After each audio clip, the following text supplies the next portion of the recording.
Hey everyone, I'm fine and happy, I'm strong, and what about you? So today I'll tell you about our Osborne story, and it's about an adventure of a man named Gulliver. And I think a lot of you know the story. It's a perfect fairy tale, maybe not fairy tale, maybe good book. So many children in England love to read this book. It's very adventurous. So yeah, let's start it right now. I don't want to waste our time. So this is a story tell one of Gulliver's stranger adventures. It began when Gulliver boarded a ship from Far East. So maybe clearer, but Gulliver is a doctor. He maybe wanted to find something maybe more better. He wanted to discover. So he go on an adventure. It's clearer. The voyage was a difficult and dangerous one. Winds howled, storm raged, and the ship was pushed, of course. Finally, it hit some rock and sank. All the passengers died except for Gulliver. He capsized. Actually no. Gulliver swam for his life, so he's lying down and he floated into land. When he woke up, he saw land. He stumbled ashore and collapsed on the beach. Soon he was fast asleep. When he woke up, he couldn't move, or not even his head. He was tied to the ground. Gulliver took his hair free and looked around. An amazing sight met his eyes. Tiny men were clambering all over him. "Hey!" Gulliver shouted. "What are you doing?" The man was scared, so they jumped out of his body. Some of them fired arrows because they were so scared. They thought maybe he's a giant, and ate them all up. So yeah. Here's a picture. He's tied up. That was so funny. Look, it's like he's wrapping something around him.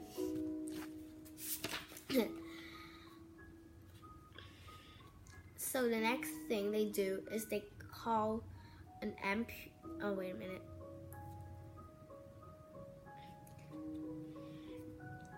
And some man shout something, but he doesn't understand because that's not his language. It's somebody language.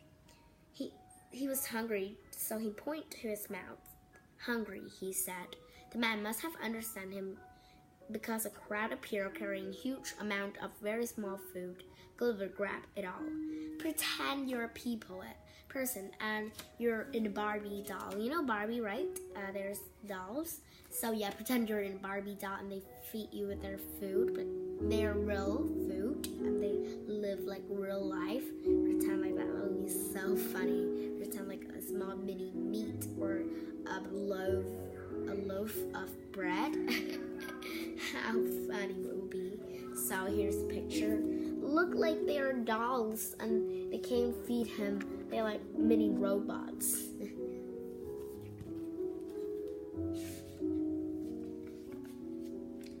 Unknown to Gulliver, they had put something in the wine. Also, they feed Gulliver meat, bread, and wine. Unknown to Gulliver, they had put something in the wine. In a second, he fell into deep sleep, and people set to work. 500 tiny carpenters built a wooden cart and dragged Gulliver onto it. Then they pulled him away. Gulliver woke up inside a magnificent temple. He was in the country capital city, Milando. The people thought the temple would be his new home. But Gulliver, who still couldn't understand him, was very confused. To make things worse, he was chained to the temple. As he stood there, crowds gathered to stare at him. So he was like that. Emperor, Chapter 2. As soon as the Emperor of the land heard about the giant, he came to see Gulliver, but they couldn't understand each other either. I need to think about this, said the Emperor, leaving his soldiers to guard Gulliver. He strode off. Everyone wanted a closer look at the giant, but some men fired more arrows at him. Stop that, cried the soldier, seizing the men. Here, one shouted, let's give them to the giant to punish. Gulliver picked one of the troublemaker and opened his mouth. The little man wriggled and howled with terror. He was sure he was going to be eaten. Meanwhile, the Emperor was thinking hard. What should we do about Gulliver? He had decided to ask his advisor. Let's kill him before it's too late, said one advisor. Anything that big must be dangerous, said another one. But as they were talking, two men arrived. They were full of news about men who had fired arrows at Gulliver. The guards gave them to the giant to punish. He's a choker. He pretended to eat one of them and let them all go. The Emperor was delighted. Let's keep him, he said. Gave him plenty of food, make him some new clothes, and teach him our language. Soon Gulliver had everything he needed, but he was still held in the temple like a prisoner. Gulliver learned the people language as quickly as he could. Then he asked to free them. See the Emperor. Please set me free, he pleaded. The Emperor wasn't sure. You'll have to wait, he said. So he asked his soldiers or guards to check Gulliver's pockets. They found his handkerchief, his snuff box, his notebook, his comb, his watch, and his bag of things. So these things are not familiar now on, so because they're very old. This handkerchief, this snuff box may smell good. This notebook look very old. This, especially, I'm interested in this clock. Now on, maybe there's no more sailors right in the time we're living, so that clock was maybe less used. So yeah. The only dangerous thing they found was his gun, but they didn't know what it was. So he showed them his swords and his gun, and Gulliver handed them to the Emperor, so maybe he will relax. Time to pass the time, he learned more about country, which was called Lilliput.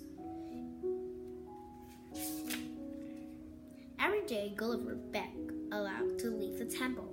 Finally, the Emperor agreed. Let him go, he declared. The giant may walk where he likes, but must ask first, and he must stay on the main roads. I will, Gulliver promised. And then he was free. He walked around, visiting city. It kind of looked like old Europe, like an old city. I don't know where it's Lilliput, but yeah, maybe that's imaginary of the author. Story was like told by person told each other, so yeah. Gulliver thought he'd visit the palace, but the gate was so small, too small, and the walls were too tall, so he cut down a tree from the palace garden and made 2 stools. With a stool on either side of the walls, he could step over into the palace courtyard. Inside, he was taken to meet the Empress and her children. Welcome, said the Empress. She held out her hand for Gulliver to kiss. I think she's quite old, and her husband's younger. She looks too old. Lilliput seemed like a peaceful place, but Gulliver soon found out it wasn't. One day, the Emperor's secretary came to see him. We have a problem, he said. There are 2 groups of people in Lilliput. The Tramixons wear high heels, and the Slamixons wear low heel ones. They are bitter enemies, and both groups want to rule. The Emperor liked low molehills at that moment, so the Slamixons have more powerful. But if he changed his mind, then war could break out. That's terrible, said Gulliver. And that's not all, cried the secretary. We're already at war with a nearby island called Blefuscu. Blefuscu is going to attack us. Why, said Gulliver. Whatever happened, it's all about eggs, explained the secretary. Boiled eggs and a cut finger. Gulliver was astonished. Eggs, he said. How? The secretary blushed. Well, many years ago, everyone had opened their eggs at the big end, began of the knife. But then the prince cut his finger when he breaking his egg open. His father passed a law at once.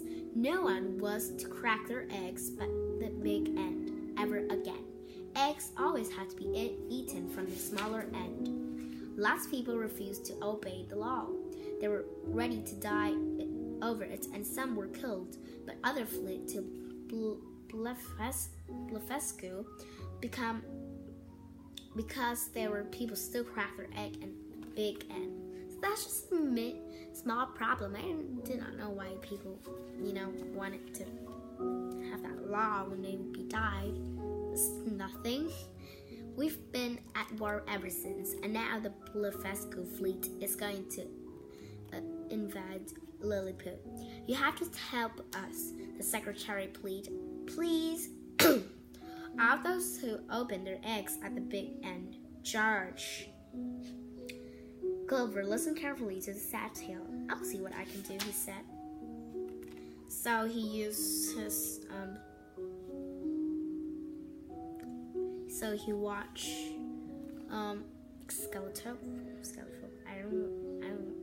telescope and watched all the way far because those islands near each other were very small, so he could see clearer. And so he came up with an idea. I'll need ropes and iron bags, he told the emperor. Gulliver twisted the ropes together to make them stronger. Then he bent the iron bar into hooks. Now for the next stage of my plan, he muttered, heading to the sea. Gulliver waded in and swam almost to Blefuscu because the beach there was small, When he rose out of the sea, towering above them, the sailors screamed with fright. Many dived overboard just to escape. Gulliver hooked a rope to each of the ships and tied the ropes together, and then he hauled the fleet back across to the sea to Lilliput. So here, he's a strong man because that's a very small city. Let's pretend that you were pulling small mini boats made out of wood. It's just so easy. A kid can do that. Gulliver is just not heavy at all. Gulliver, Chapter 5. Gulliver in danger. But the Emperor of Lilliput wasn't satisfied. I will take over Blefuscu, he told Gulliver. Gulliver thought that was going too far. I won't make people into slaves, he said. This made the Emperor cross. Then some messengers arrived from Blefuscu, hoping to make peace. Then, when they met Gulliver, they invited him for a visit. This made the Emperor furious. Herf, he said crossly. I suppose you can go, if you must. Gulliver thought he'd better stay in Lilliput and tried to keep the Emperor happy. He stayed quietly in the temple until one night he was woken by shouting, Help, Gulliver! The palace is on fire. People was frantic. I don't know how to read that word. People were maybe scared and running around like crazy. But Gulliver, who was taller than the tallest ladder, threw water all over the palace to save it. After this, the Emperor was happy again for a while. Gulliver began to enjoy life. I thought he kept thinking of home. But most of the people were nice to him. 300 tailors made him a new blue suit, and 300 chefs made him good meals every day. So wears new suits. I think it looks very fine, and I like how the colors combine to each other. It looks so beautiful. One evening, the emperor even visited Gulliver with his family. They all sat down to the wonderful feast at Gulliver's table. But Gulliver's problem didn't go away. Flimnap, who was in charge of the emperor's money, didn't like Gulliver. He said he had cost too much. The emperor listened to what Flimnap said. It was true. Gulliver was very expensive because he eats so many food that make the crowds and the people around Lilliput didn't have any more food to eat. So yeah, that's make a famine. Later one night, Gulliver had a visitor, an important noble from the palace. He kept his face hidden. Listen carefully, your life is in danger. He had come with warning. Flimnap is going to turn everyone against you. Your enemies have written a list of your crimes. They say you're a traitor, he said. Even worse, they say you're plotting against the emperor. They want to kill you. I think Flimnap is mean. Flimnap wants to set your temple on fire and shoot poison arrows at you. Gulliver turned pale. Not all the nobles want to kill you, the man added. Some say you should only be blind. But even the emperor wants to get you less food to save money. You must leave now.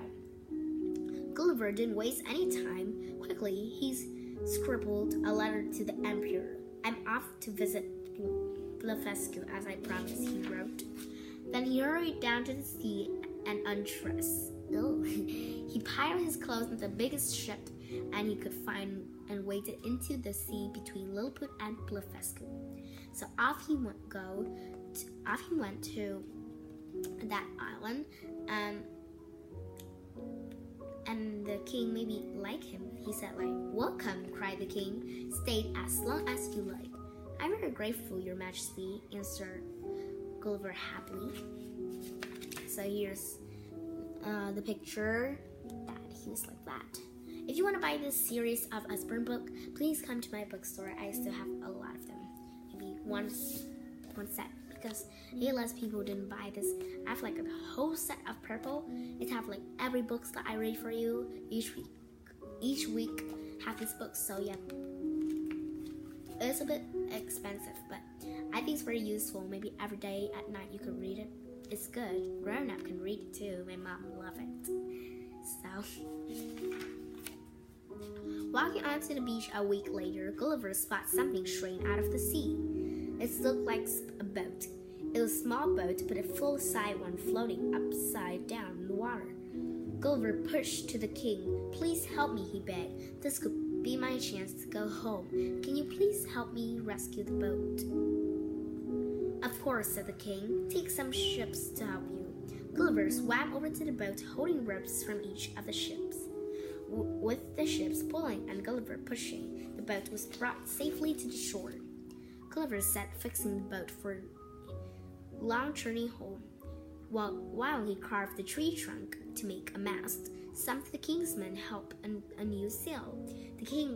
The sail was like a quilt made of 13 layers of the strongest fabric in the land.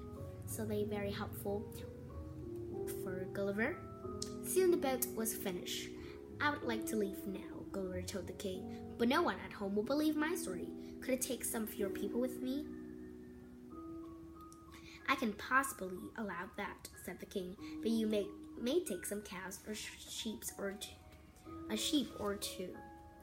He also gave Gulliver 50 bags of gold coins. "I don't want you to go," he said, "but I understand why you have to go." "Thank you," said Gulliver. "I'll never forget you all." He clambered into his boat and set sail. "Goodbye, Blefuscu," he cried. "Goodbye." Aw, that's so sweet. Here he's leaving.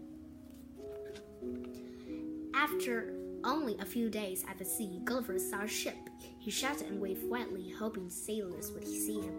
"Hello! Help over here!" he shouted. He was in luck. The lookout spotted him. the ship sail over and pick him up. "Where have you come from?" asked the captain. "A place called Lilliput," asked Gulliver, and showed the captain his souvenirs. The captain was astonished. For a few gold coins and a couple of cows, he agreed to take Gulliver all the way home. The end. That was an incredible, great story. It's like so imaginary. I have to read the story by myself alone before I present. I feel like I'm the world of a Barbie land or something happened like Gulliver's. I think it's interesting, and if you want to read, please come to my bookstore and help me support me buying this book. I cannot sell this book. I need to sell the whole set. It's rectangle. It's purple, and it's have like the whole book. Every book's have like, I don't remember, but like 40. I don't remember 42 for you. I don't actually remember, but if you want, you can ask my dad. He will sell it to you. And yeah, so if you want, then you can come to my bookstore and help me support it. And I'm also thank you for watching my video today. If you want to watch, and please go on YouTube, watch my video to encourage more views on YouTube, because I see on YouTube there's less views than on Facebook. So yeah, if you're watching on YouTube, please subscribe, share, or like. And if you're watching on Facebook, just share and like. And add comments down below on YouTube or either Facebook. And help me with my new channel, Kids Can Do Everything. It's a bit silly, but I think it's great. If you want to watch like the charity video, you go on Kid Can Do Everything if you're on YouTube. And if you want charity, you can go to A&A Bookstore on Facebook. Yeah. Bye-bye for now. Hope you have a nice weekend. Enjoy it with your family. Have fun. Bye.